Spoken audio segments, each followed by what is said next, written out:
South America. South America is the wilder of the Americas and a continent of superlative geography and location. The geography of South America contains many diverse regions and climates. Geographically, South America is generally considered a continent forming the southern portion of the landmass of the Americas. It is bordered on the west by the Pacific Ocean and on the north and east by the Atlantic Ocean. North America and the Caribbean Sea lead to the northwest.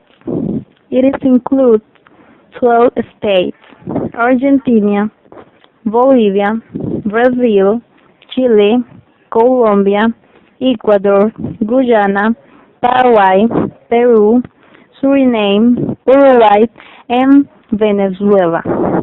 A part of France Guyana, and a non-sovereign era, the Falkland Islands, a British overseas territory.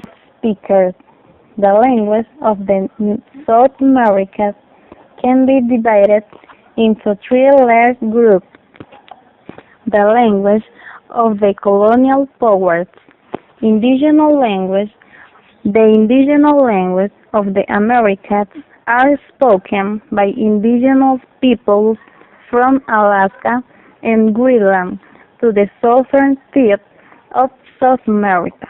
This indigenous language consists of dozens of different linguistic families, as well as many isolated languages and unclassified languages. For each part, other language is spoken by immigrant population. In South America, Portuguese is spoken, which was a language introduced by the process of the European colonization of the Americas. Portuguese is the majority language of South America. The status of English. The role and status of English in Spanish-speaking Argentina. English language learning in America. English language learning has become an important strategic issue across the Latin American region. Countries have developed national strategies, created programs, and made important investments to expand access to English learning opportunities. This report provides an overview of the state of English language learning in 10 countries in Latin America, with a particular focus on assessing the policies in place and identifying key bottlenecks affecting the opportunities for the highest quality programs. English proficiency is increasingly necessary for business and international communication, and, in that regard, linked with prospects for economic competitiveness and growth in the global economy. Interest in learning the language continues to grow throughout Latin America.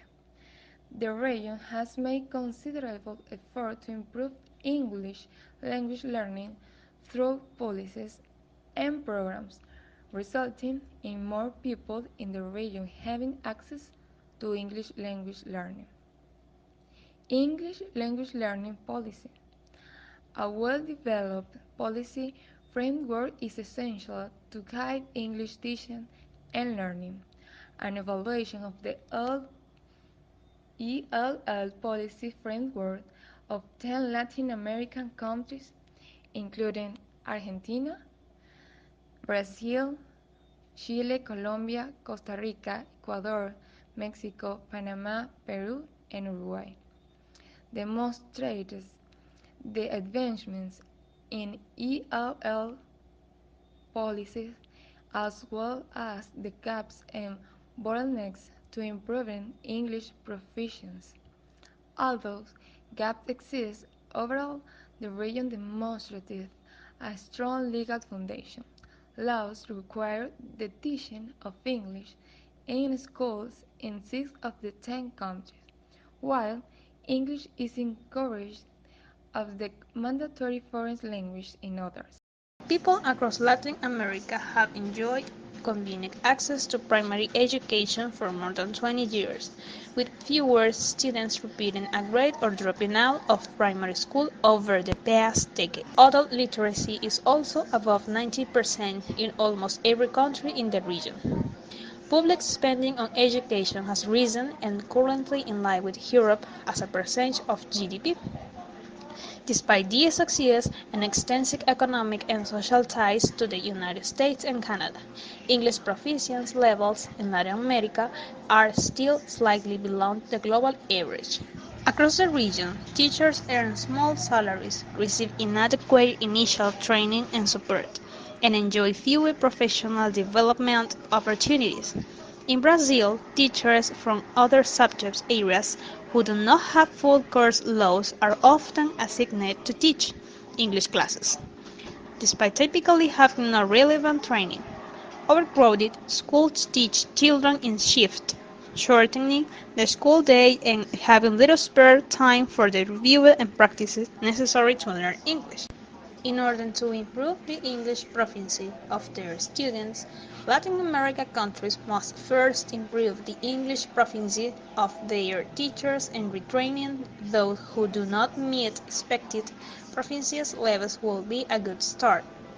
Hiring more qualified English teachers, improving English teachers' pre-service training, and standardizing the English curriculum will also greatly benefit the region. Some countries have attempted to attract volunteer English teachers from the USA and Canada.